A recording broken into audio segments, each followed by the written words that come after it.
on? It's your boy Jay Rana. Welcome to another episode of the Jay Rana Show. Thank you for joining us. It's going to be a good one. Today, I have the pleasure of having the one, the only DJ Magic Mike. Mike, what's going on, bro?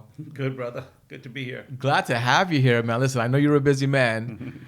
Thank you for answering my calendar invites, my phone calls, my text messages. I've been hounding him for weeks, dude. I want to have Magic Mike on my show. My producer asked me, right, Mike? He's like, Jay, for one of your first shows and your episodes, who's gonna be your Pamela Anderson? Like, who's gonna be that person? I had no one in my mind except for you. Okay. I'm like, listen, one of the main reasons why I even got in the wedding industry, as far as the DJ, was because I want to be like Magic Mike. I should have bought my blonde wig, baby. You should have bought. I'm sure you got the costume somewhere, bro. I'm sure you're with that doll somewhere. Nah, but like your original CD. Remember the CD that you came out with? The original one that I saw. You had I believe it was a Knicks hat. It was a Magic hat. It was a Magic hat. That's it. The Orlando Magic hat. Yo, I still use that. It's at home. I've been using it all throughout my career. It's my second CD. The first one was Bollywood Muqabla. Yeah. Bollywood Muqabla. Do you still rock those songs at your events, or do you have your own new versions of it? Yeah, like newer versions. There's the 96. It was 2000. I can't. It's hard to track the date on the other one. Yeah. Because those were like early 90s. Yeah. But then I did one Club Spice, which was later. I remember Club Spice. Yeah. So which was a double. So those songs on that CD, I still use today. All the time. Nice. And they're still bangers, right? Oh, oh my God! They crushed the floor, and there's no better mixes out for those songs. Yeah. Dil Lege and especially Dholi Taro Dhol Baje. Yeah. It's like the one remix. It's a remix, but you can do garba on it. Okay. But it's like club style because. I use like the. That's what's up. I use the what would you call it? Calypso Latin beats on it. Okay, nice. Yeah. And that was like far ahead of that time, right? When you started to remix all these things, like with the Calypso reggae beats. Yeah, it was different. Even those original CDs were just. I was the first one doing mixing Indian with Western, bringing the American song with the Indian song. If you go back to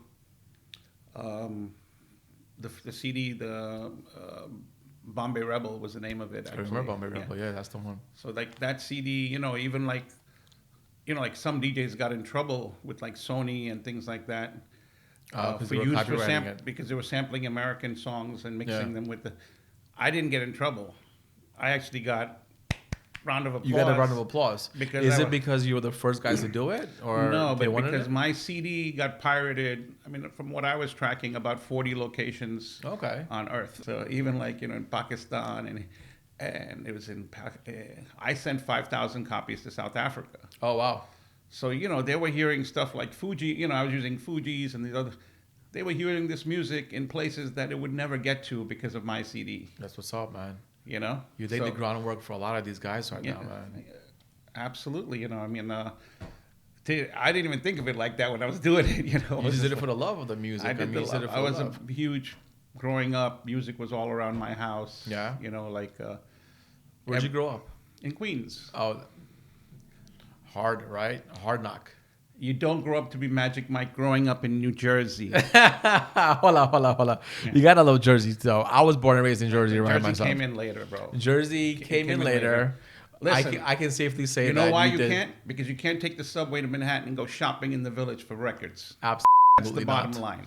I would spend days, entire days shopping for records. And I'd go like 10 stores, St. Mark's, Bleecker, so many record stores. I would every Thursday, like religiously at midnight, I was at Tower Records because all the new releases and imports would come out. Oh, nice.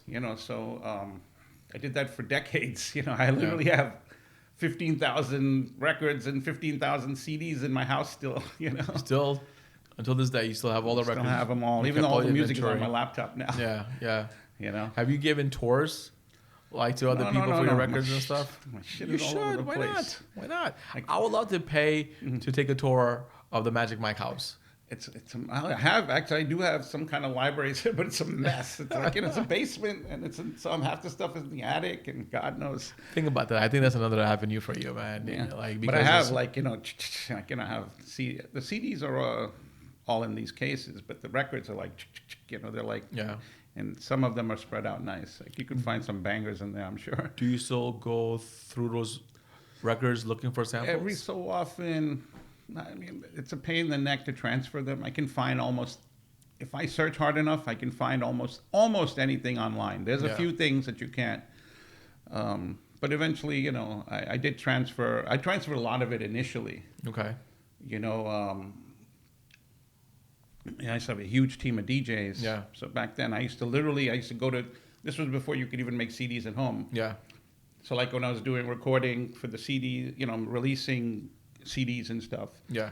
So when I go to the studio, one of the things I did on the side, I'd take all the bangers, put them all on one CD, make like 6 copies. And that's when I was paying like $25 a copy to make a copy of a CD. Yeah, I remember those days. But then I could give it out to all my DJs. Yeah. So they all had like this. We had like, Magic Sound, Magic Mike DJs. We had, there was like 12 CDs that all my guys had. And that was only for your team? This was my team. And nobody else? Nobody else. Just so they had these specific mixes. Were you afraid of those particular songs and the album being leaked into the competition?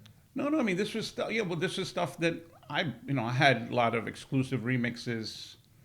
A lot of DJ mixes. Yeah. That you couldn't get or you couldn't find. Yeah. Probably a lot of that's out there now. Gotcha. So that was only for your team as well, right? But I'm sure there's a couple of guys who have swiped my stuff. I'm sure there's a lot more than a couple of guys that stole your bro. Yeah. I mean, everyone wants to be like Magic Mike, right? I mean, the impact you made on this industry is huge. I mean, you have to understand that, right? I do, but I like to be humble about it. I was just talking to Neil about that just a few minutes ago. Being humble is a great characteristic to have. It's part of who you are, but you also need to know that you are who you are. Yeah, I totally understand that, and I know what I can do. Yeah. I mean, I still know I do this every week. I'm at events. I know what the reaction with the music. Yeah. How I still literally I crush weddings, destroy them, all ages, even Sweet 16s. It doesn't matter the event. Yo, I stopped doing Sweet 16 years ago. You know why? Why? Because the birthday girls and their friends, they weren't looking like 16-year-olds at that point. Yeah, it was a problem. I used to talk to a lot of my colleagues about the same exact thing. Like, why are they dressed like that? What the is going on?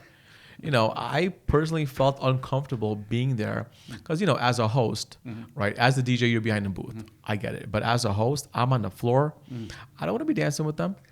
I don't want their parents and their uncles and aunties looking at me dancing with with the guests, because they're dressed a certain way. If you're being like an interactive dancer where you're showing people some moves, it's okay. I mean, listen, I'm not going around, and I'm from a different era. Yeah. Rarely, all this, like nowadays guys are meeting girls at, I admit, I met my ex-wife at her brother's wedding. At her brother's wedding, that's a rule that I. But then she approached me. She approached me. Well, why wouldn't she? You're Magic Mike, bro. Yeah, but so I'm saying, not the type that I would never really, because it's a professional thing. It's a professional thing. And in the Indian community, people talk real fast. You don't want to mess up your business, to go and talk to a girl or something. You know what I say to all my employees and like all my DJs and my MCs?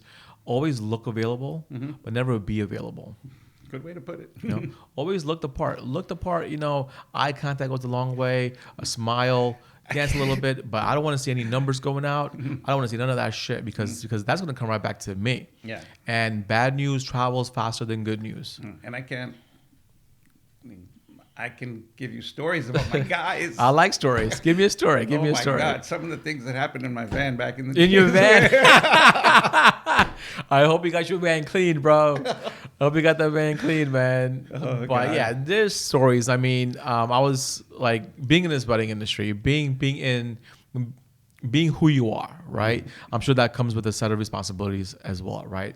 As the leader in the community. I mean, you have so many people that look up to you and they want to be like you and do what you do, right? And how do you feel about that? Like them trying to be like you? Do you feel like you can, but take it as a guidance, but do your own thing?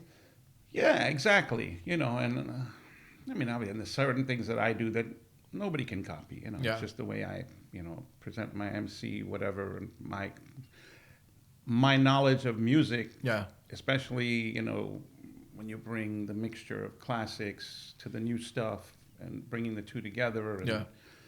And then also just my knowledge of like foreign music from all my foreign events, Latin and things like that. And I'm sure your brain is filled with a lot of knowledge, man. It's overflow. And I'm constantly, I never stop learning and picking up. I'm constantly, I go to clubs and I'm like tagging songs or this mix is different than when I play, or I like this, this might work in this situation. Yeah. And I'm listening to the radio on the way home and I'm tagging, So you're plugged in. I'm always plugged in. I mean, you got to be, right? You got to be. You can be the greatest. Doesn't mean you can never stop improving. Yeah. And adjusting and becoming better. And nobody is that great. Have you ever obviously you constantly reinvent yourself, right? You reinvent yourself, your style of mixing, right? The way you MC, the way you crush your events. Yeah. Is it always going to be the same, same experience, or is it? Certain things you do at one event, not at another, and then you're always picking up new stuff. Yeah. And no problem. There's things I do. I let other guys pick it up. I tell them, go do it this way. 100%. And if somebody picks it up from me, that's fine. It's not like a. It's funny. Like one of the things I used to do, just because it was easy. Yeah. So everybody has the big trusses. Yeah. So I had short trusses, 3 foot, and I put them on the table, so I didn't have to carry these big, crazy 8-foot trusses. Yeah. And it just looked great. I thought it was an awesome look. And then DJs would call me, hey, is it okay if I copy that? And I was like, dude. Do whatever you want. I mean, it's I a have free no country, problems. Right? Do what you want. They're like 3 guys called me about that. And I was like, listen, do it. In fact, that's a lot of respect, right? I mean, come on, you got to appreciate that. I appreciate it. No, I was happy they asked. But, I said, listen, there's nobody has any, exclusivity on, equipment that's out there that you can, I'm sure this was a while ago. It was recent. This was probably I don't know, 8 years, 10 years. That's still recent, bro. Yeah. That's still pretty recent. Yeah. They called you because you had the smaller trusses up on the tables, and they wanted to ask you for your permission if they could also do the same thing. Yep. That's just one example. Yeah, that's a great example. I mean, there's a lot of guys, I'm an MC as well, right? So I jump on the mic and I'm on the floor and I have my skits. I have my first dance skit. I have my cake cutting skit. I have my own intros, all that good stuff. And it's mine. Yeah. Right? I coined it. I have my own personality to it. Yeah. And I see a lot of my colleagues, my MCs, even my own dudes, I tell them, you can use my stuff all the time. But you can't, use it word to word because that's my personality that gives it the kick. There you go. Make it your own, right? And they try, which is good, right? I feel like I'm flattered, first and foremost. Thank you for using it, right? But also grow with it. Make it better. You always want to be better than the next guy. I'm trying to be better tomorrow than I am today. Yeah, exactly. Always. And you want to continue to be growing and growing. In this wedding industry itself, we're constantly growing. I always say it's a multi-billion-dollar industry. I just want to make a dent in it. And that's why we're doing the podcast as well, because I feel like there's a need for it. I'm happy to see that so many guys are doing well with it. Yeah. And, I hold no jealousy with other guys doing it, things like that. I'm happy to see that it's a flourishing and all these guys are doing well, and it's gone, because of viral, it's gone all over the world, it's the South Asian wedding industry is worldwide, right? There's Indian weddings in every part of this world, right? And to be part of it, I mean, I feel like it's a privilege, but with that privilege, you also are responsible as well, because you have expectations at this point, right? You can't just come in and do the bare minimum. No. You're not doing anyone justice at this point. You're not doing yourself any justice at that point either. I mean, you want to give it your all. What do you have to what are you offering this industry to make it that much better? With the podcast, it's more about educating, right? I'm all about being raw with it, not filtered, just have a couple of conversations with my vendor friends, just chopping it up a little bit and talking about the ins and outs, the dopest music, the fashion, right? Also stories. We all got stories for days. We got brides and grooms and all that good stuff. I mean, I could write. You could write a novel. I could write every sad time. Maybe that should be a new venture, man. Write a book about it. I literally have a million stories, going back decades. I mean, I was telling, some of the things I did when I was, there's so many things to talk about. But okay, so when I was like 21, I worked for this American company. Yeah, I was doing the Indian thing on the side like that, but the Indian thing was only like 5-10 parties a year. Yeah. So it was just blossoming. Maybe, because I started when I was like 16, but then around maybe, but when I was like, maybe 19, 20, 21, there was this one company I worked for called Heatwave out of Queens. Okay. But this guy was a subcontractor to the biggest companies in New York.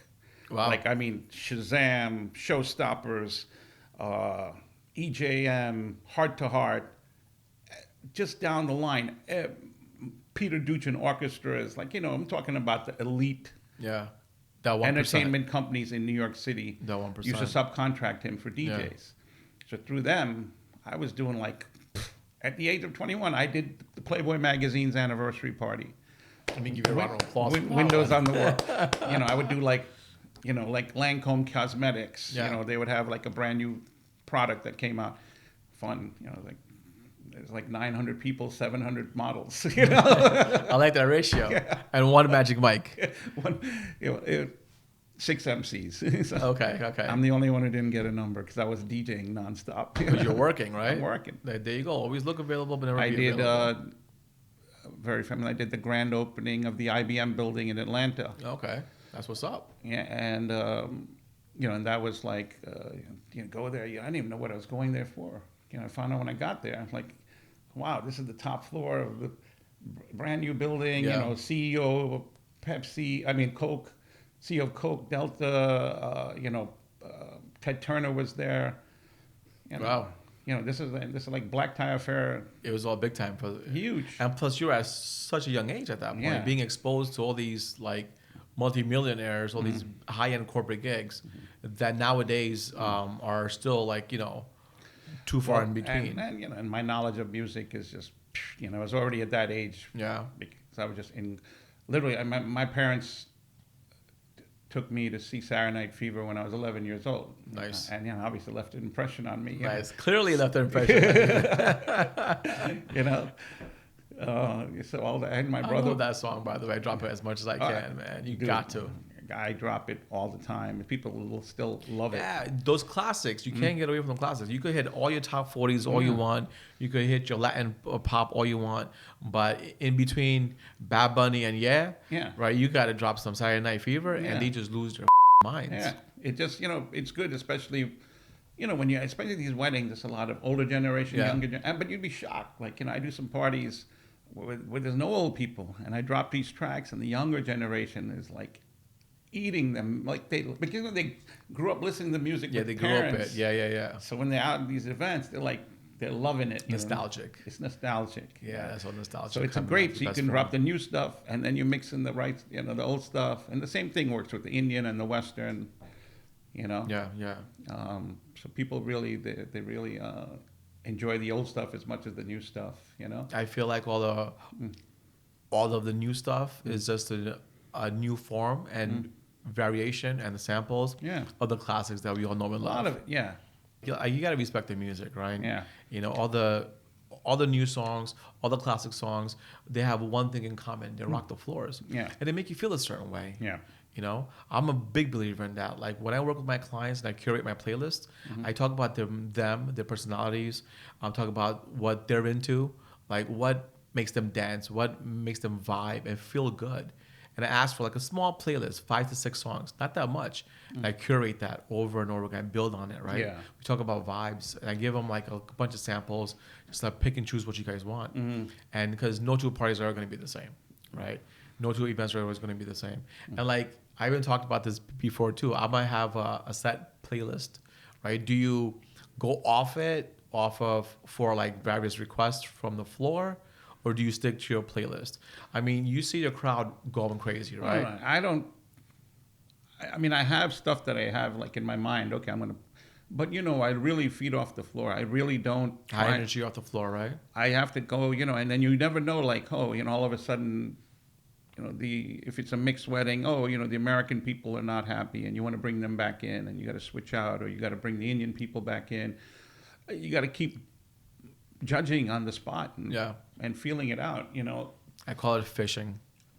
Because I'm constantly fishing and I'm constantly bringing them back in the pool. Yeah, it's like in pushing. the pond. I'm pushing buttons, and I love doing that. Like, watch, I'm gonna play this song, and these people. I did the same thing. People they get off the floor. You think you're getting off the floor, right? Yeah. Give me 2 seconds. Boom, bam, boom, and it works every single time. Yep. And that's the creativity behind you. I mean, as a DJ, as a professional, as a creative, that's exactly what you need, right? Yeah. Like sticking to your playlist, that's fine. Yeah. I mean, you have your playlist, but you got to work off the crowd, right? Yeah. But I'll tell you right now, though, if I got 400 people dancing, at the BPM is like 131, I'm not going to drop a slow song. No, definitely not. Some dumb like that, right? I get that all the time, and it pisses me off. No, but I'll take a request and say, I'm honest with them. Yeah. I'm like, maybe I get it on in 20 minutes, maybe an hour. I'm just straight up about it. I don't. Yeah. I said, or sometimes they request something that's just out of them. What if they slip you a Benjamin? What do you do? Well, then you might make it a quicker exception. I've had that happen countless times. Like, it's going to be like, ladies and gentlemen, we have a special request.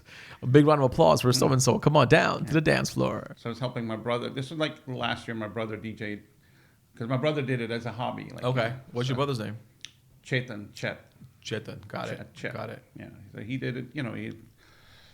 He did it as a hobby, but then when he went off to college, I was in high school. I think I was picked it up right after him. A sophomore, and I just took over the clientele. Yeah. So he was doing like a party for his mom's friend, bank party, like a Christmas party. Sure. And he was playing Billie Jean, which was like the hottest song out. Yeah. But this guy wanted to impress the girls. And they wanted Flashdance. They wanted Maniacs. Okay. Like 83, 84. I can't remember. Something like that. But and literally the guy came over and threw my brother $20 to take off Billie Jean and put on Flashdance. Did he do it? $20 back then was like $100 bill today. Yeah. And my brother freaking scratched Billie Jean like. That's funny as hell. I was like, I was still like $20. That's a lot of money back then. I mean, it's a lot of money now to some people. I'm sure. 20. You take 20 for a general request. Not that you play it right away. But yeah. I get that all the time, man. Like even a lot of the time, I'm very chill. I'm like, you don't have to give me money, But some people, they know like you're gonna respond better if they give you the money.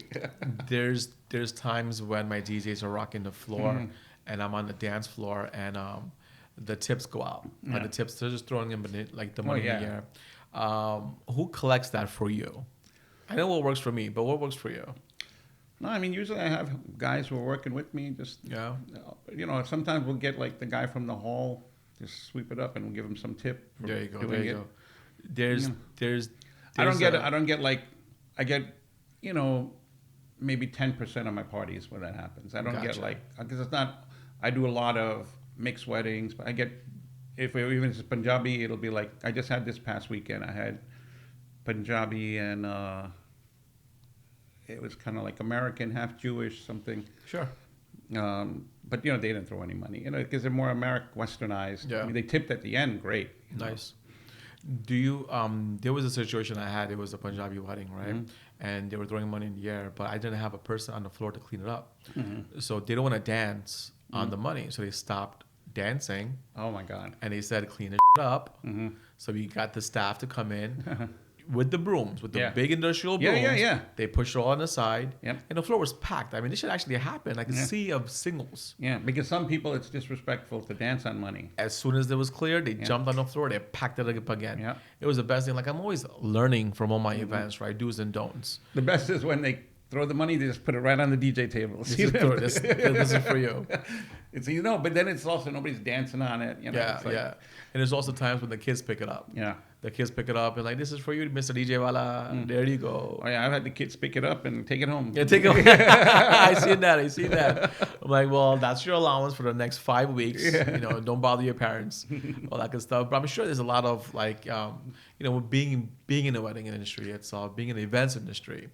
I always say that the caliber of power that anyone has in this industry to impact it, right, to make a major dent in it. I'm not talking about small fish. I mean, everybody got to eat, which is fine. But sharks like yourself, right? You make an impact on the industry. Has the industry made an impact on you? Yeah, I mean, I guess so. Obviously, I mean, the impact I probably had. So like. I mean, in the Indian community, they want their kids to be doctors and lawyers and. That's exactly what I'm getting at. So, I get that thing like you made it officially okay to be a DJ. I remember. I made it like it's okay. I made it okay to. Because you're successful at it. Yeah, I mean, being an Indian parent, like you want your kids to make money. Yeah. Right. At the end of the day, no matter what profession you're going to, it could be IT, engineering, doctor, as long as you're making money. So my dad used to go around like, he says, I'm famous because of you. I go around, that's Magic Mike's father. That's Magic Mike's dad. That's you get that everywhere. With a proud look on his face. Yeah, so it was like pretty cool. How does that make you feel like you make your dad proud? Oh, yeah. No, I loved it, because, because it's a concern you worry about, like, where's this going to go? But there's a stigma behind it, right? Yeah, there's a stigma behind it. Like people say, "Oh, are you still DJing?" Yeah. Like, yeah, I'm still banging out $250,000 a year. I tell everybody like, "Oh, I get these all the time." I was like, "I don't see people in 20 years sometimes." Yeah. And I'm like, hey, like, and they're like, have you been DJing this? And I said, dude, you're seeing me DJ right now. And you just think the last 20 years, every single weekend, pretty much, that you haven't seen me, I've been working somewhere. Yeah. Just because you didn't see me didn't mean they can't connect the dots. They can't, they can't figure that out. Like they think it's a hobby. Whatever. Like, and man, they don't seem to realize, like, if you're not, I'm just last year, like what? Freaking, I was in Cartagena, I was in Nairobi, I was in Turks and Caicos. So much travel, right? This industry lets you travel so much, man. 3-4 weddings in Mexico. I was in Colorado. I was in Arizona multiple times. I was in New Mexico. It just Florida. If you're not, just because the people, you keep up with my Instagram page, you probably even that sometimes I post weeks later because it's just you don't have time. I told my girlfriend one time, she's like, Jay, what have you been doing all day? I was like, follow me. She kicked my She's like, I'm not following you. She's like, I'm not following you. You better call me and let me know what the hell you're up to. I'm not going to follow you. It was the funniest thing in a row. But you got to do it, right? Yeah. Like, even with family members, I said, like, I would love to have time with my family members. I got my sisters in Florida. I got one in Chicago. I got my family up and down the Eastern Seaboard, mostly in New Jersey as well, right? I don't get a chance to see them, and it's sad because I'm always working on the weekends, and we always have events which I'm always missing, right? Because we're always working on the weekends, I tell anyone that's gonna ask me, Jay, is this industry like fruitful? That's why I do take special. I love I did a couple of my niece's weddings recent, and you love doing those because you're like the whole family is there. Yeah. They would turn out. How do you feel about working your family events though? Oh, it's okay. I mean, I don't mind because. Honestly, I'd probably be there constantly, like freaking judging the guy who's doing it. Like, should have done this, should have done that. Let me just take over myself. Yeah. I get it. And it's good because I usually bring somebody with me, so I have a little time to kind of like hang out too. I make something out of it where I can 100% chill out. And I mean, that's so important, right? You got to spend time with your family. Like, we could get lost in this whole industry because it's moving so fast. Oh, yeah. It's reinventing itself on a yearly basis. I mean, pre-COVID to what it is now, it's night and day, bro. I mean, the amount of events, the amount of guest count, right? Even prices. Yeah. I mean, I remember there was a time when you could do a party for like $150 a person. That's going to include your venue. That's going to include your. I know the prices. Some of the prices the places are quoting are $400 a person for the venue and the catering. That's crazy. $4. I'm like, what are you giving me? Are these gold-plated plates? Like, why am I paying you $400? But the reason is COVID. There's so many people getting married nowadays. There's an influx. Well, actually, of this year is slowed down compared because a lot of it's with the Indian. I mean, the Western events are pretty standard. You know, because I get my share of those. Yeah. I mean, you make a big dent in the non-Asian community. Oh yeah. I get. Yeah. Like, well, you know, look, I did that wedding in Turks and Caicos last year. I got 5 other weddings from it.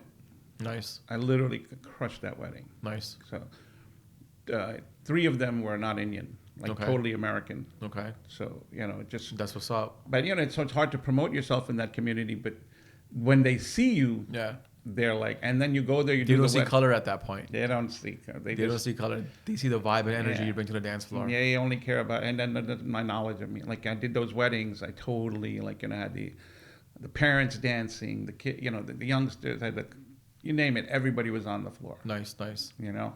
I'm sure you have, like, a ratio system you play with, or just, like the ratio system, like from the 80s, the 90s, your top 40. Yeah, and you feel out, and then you take in input.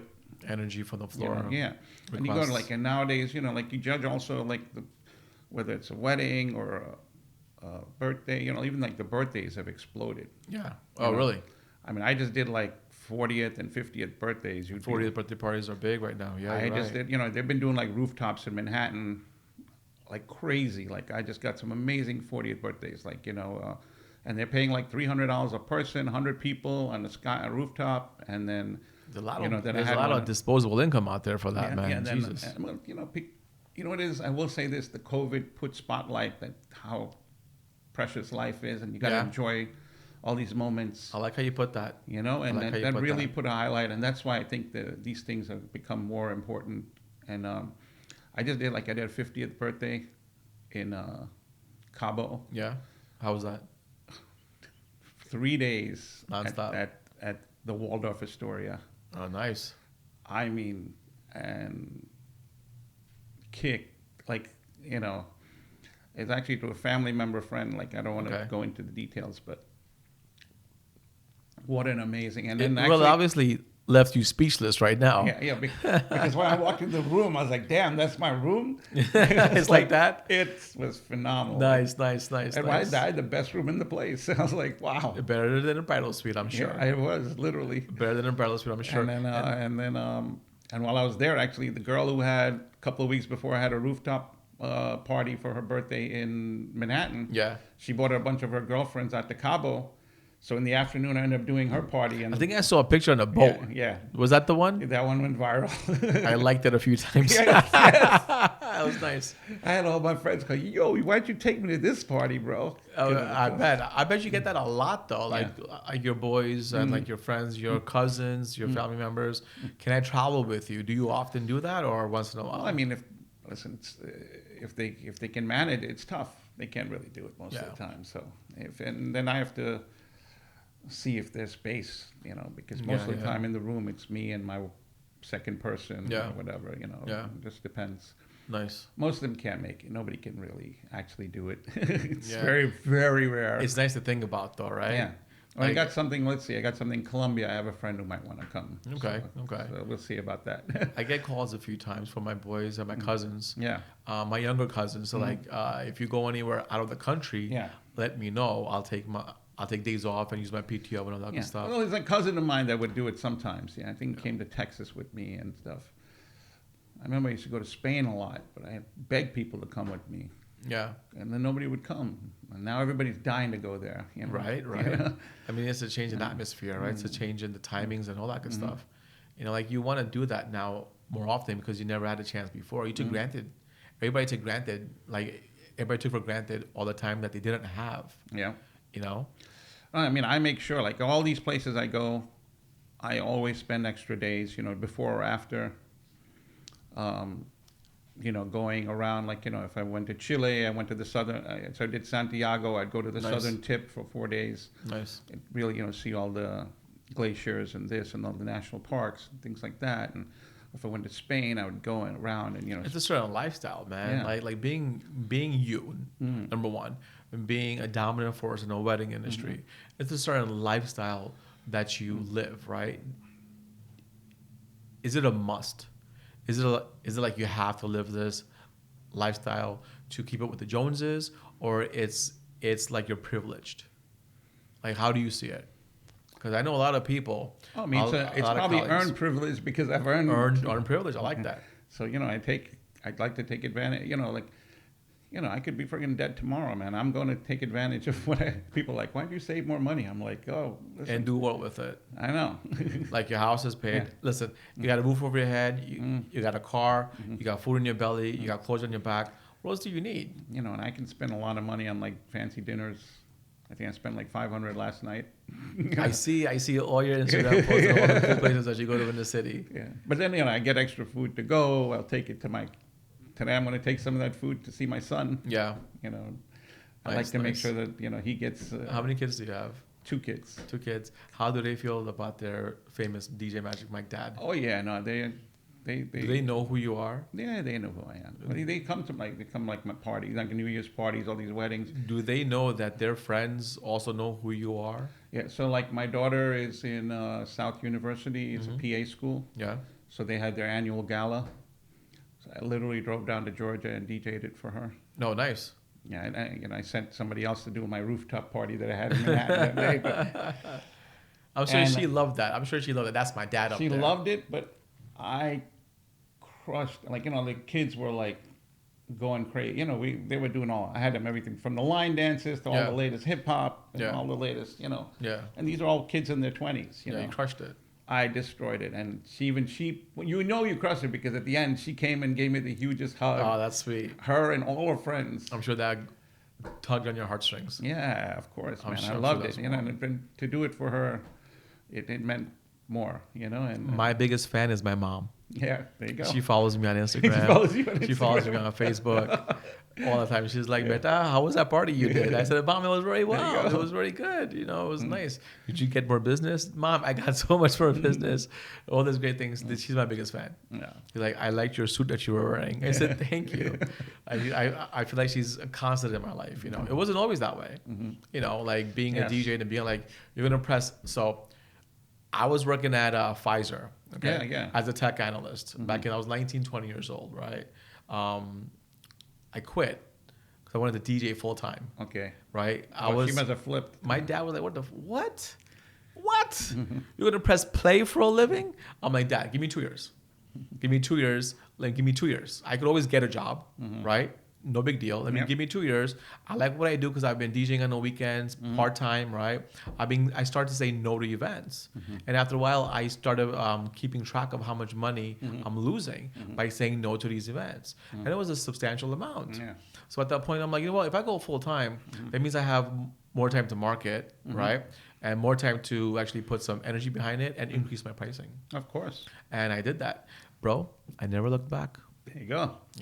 From DJing to starting a nonprofit organization, I use my platform to give back to the community.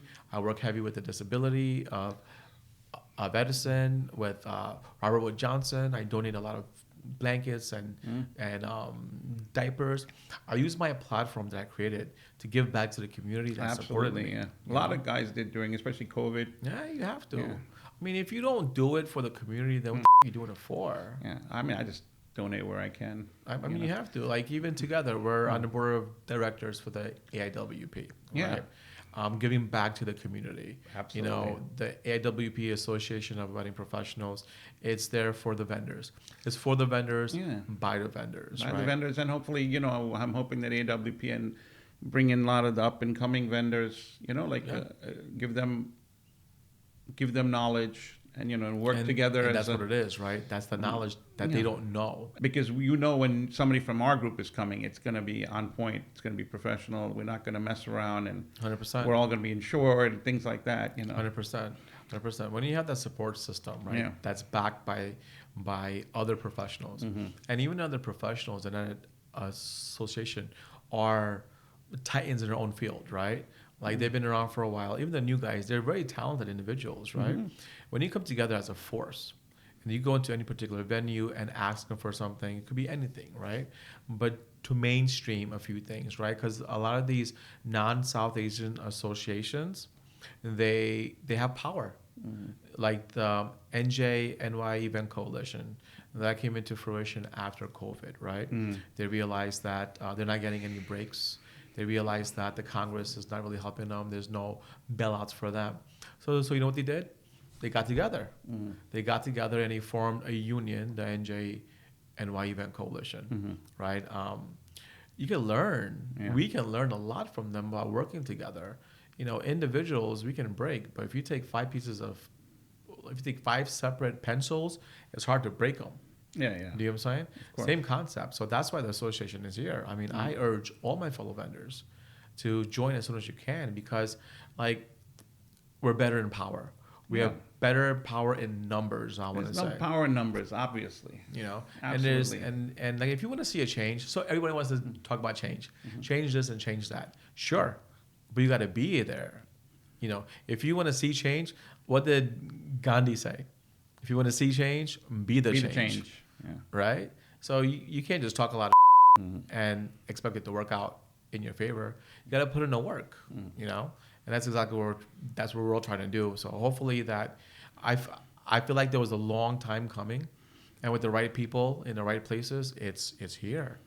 You know, same thing with this podcast. I feel like there was a need for a voice in the South Asian event industry to talk about the vendors, to talk about our trials and tribulations, our own stories, and eventually give knowledge and educate the client, right? I'm a big, strong believer in the end user, and the end user is going to be the client, right?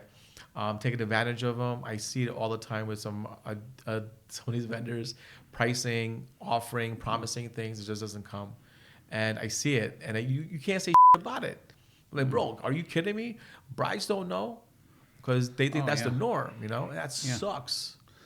Yeah, and also it'd be good if a lot of these brides and stuff, and these parents or brides, and they're booking. It's better if they talk to us before they confirm a lot of these locations. Yeah. You know, because like the biggest thing I would tell them is like lock in the things you need from the place before you sign the paper. Yeah. Because then they are hitting you up for extra cost, you know, extra charges after the fact. So like you're going to need extra electricity for this vendor. That spider box is going to cost you an extra $250. Yeah, and you know some places in Manhattan, there are places that charge $800 for it. No, really? Yeah. Damn. And that's going back. You know, that might be recent. You know, they could pop $500 to $800. You know, or let me know. I'll go slip the guy $100, and I'll throw the box down. Right. You know, and you get the major D charge. Yeah, and just all these things to make sure all this stuff is included. You know, it doesn't matter. Is there coffee and drinks for your all the guests? You know, whatever. They could charge you extra for anything. So even especially all these destination weddings. Yeah. You know, they go to these places, they book these places. They have no concept that then that you're going to bring in all this entertainment. You're going to have to rent all this equipment. Yep, that cost is phenomenal. It's phenomenal. I can go buy the equipment and fly it there for cheaper. Yeah. And that lighting package, that lighting package is what, $10K minimum for what, like 24 LEDs and 2 heads? Get out of here, bro. Yeah. That makes no sense to me. Plus, obviously, you want to have your garba outside. I mean, you got your wall washers, you got your 4 heads in all 4 corners. 15, 17K just for that. Yep. It's just... And the best part, it's untimed, right? Yeah. So if it ends at 10 goes o'clock, over, 10 o'clock. It goes an extra hour, it's like ridiculous. They charge like so much more. It's good to have people on the ground, right? Yeah. I work with an event planner. Her name is Tammy, and I'm good friends with her, right? And she originated from the Mexico area, right? She's now in the Philly area, but her and her husband, they're from there. And I met her at this particular wedding I was doing, and she filled me in on a lot of things that as a planner, that clients don't know, right? Some things that as DJs we don't even know. Yeah. You know, as a planner, you know all these things because of the repetition over and over again, right? You gotta hire a planner. I tell all my brides, right? Listen, you're coming to me as a DJ, fine, but if you wanna, I wear a lot of hats, right? Yeah, I mean, it depends on how large the event is and how detailed it's being done. You know? Yeah. I've had some people pass out. You know, they've had good family help and they've run it. And, then they run the schedule, and I'll help them put the schedule together just so. So you wear that hat as well as the coordinator and the planner? Of course, because some people don't want to spend the money on the planner. Plus you already know what the you're doing, right? Yeah, and then I'll just say, okay, do this, this, and this.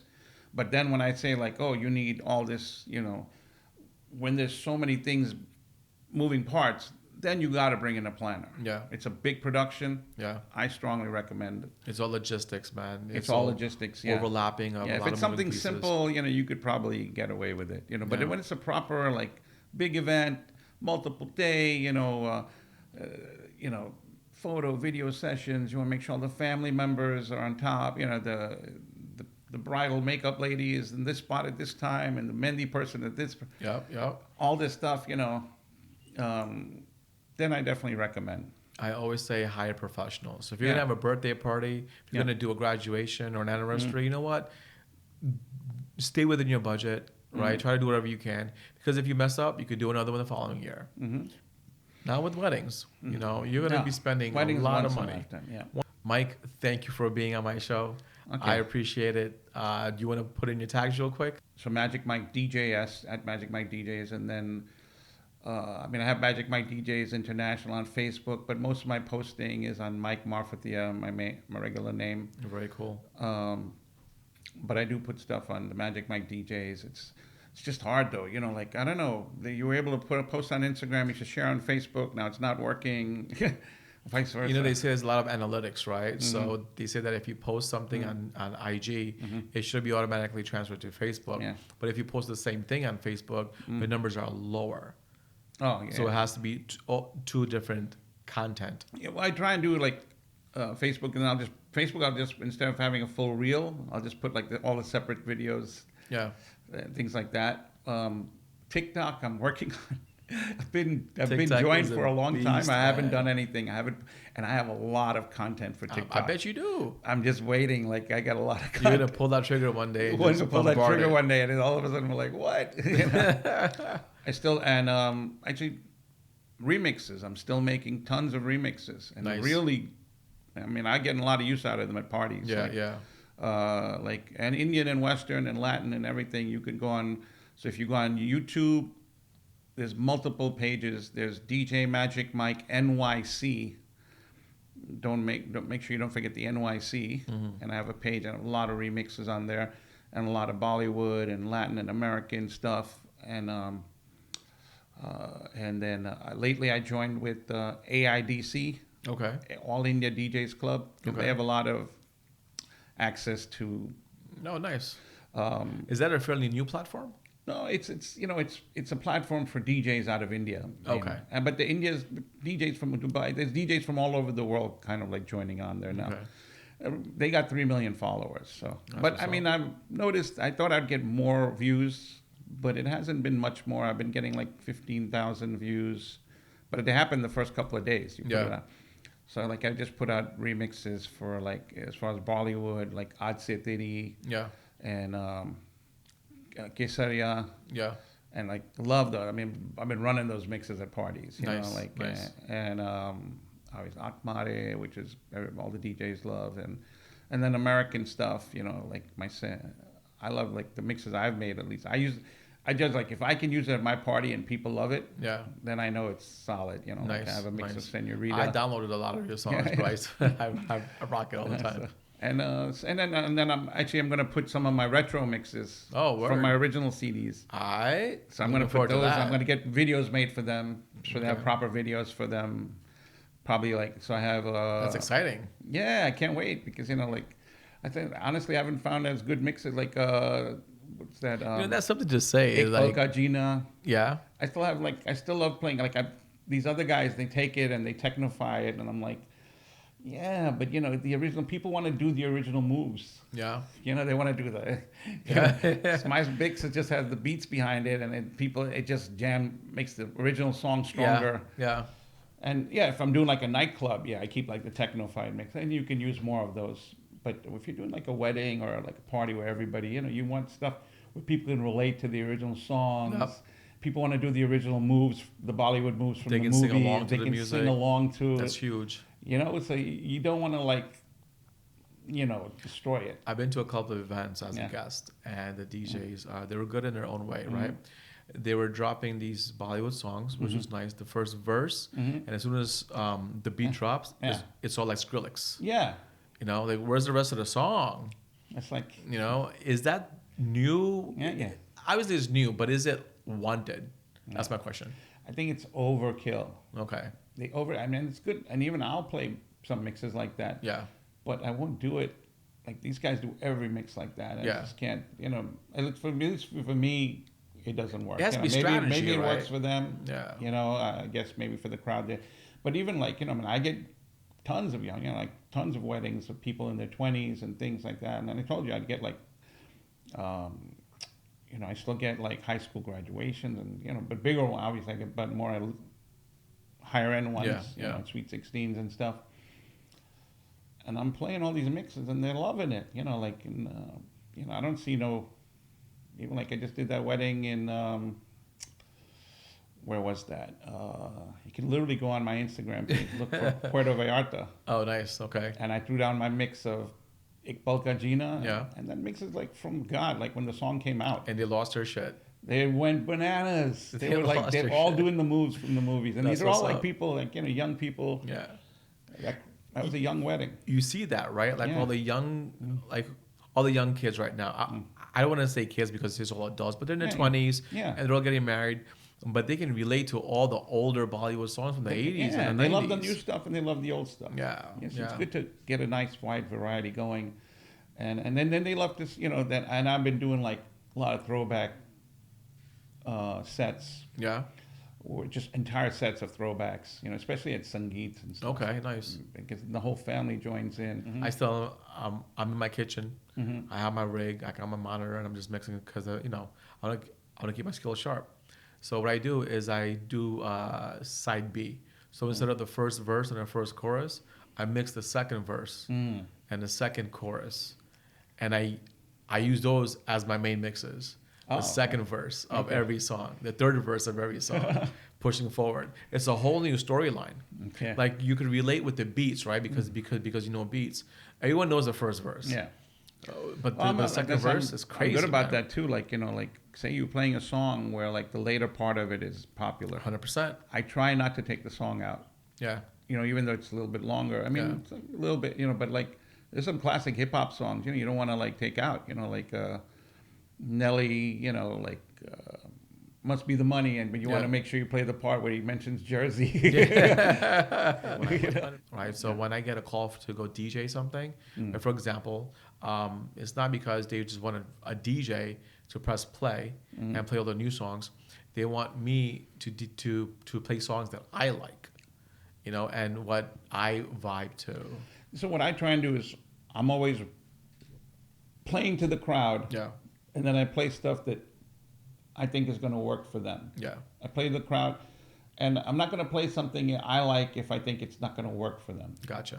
That's where I might draw the line. But sometimes, you want to push stuff. I want to push stuff, then I'll play it and I'll get it in, but then do you play it at a prime time? Where do you fit it in somewhere where you think you can... There's a science behind it. Yeah. Yeah. It's constantly... That's another thing. Like, when we're set up, sometimes these people, like some of these American planners, they want to throw the freaking DJ in the corner. I was like, listen. No, thank you. I was like, that's not happening. Yeah. I said, I need to be near the dance floor. I don't want any dinner tables between me and the damn dance floor. Yep. We're like a live freaking band. We need to freaking be eye contact with the people. That's how you feel out. That's how you feel the vibe and you create the vibe. If you're sticking something in the corner, I can't really see the reaction of the crowd.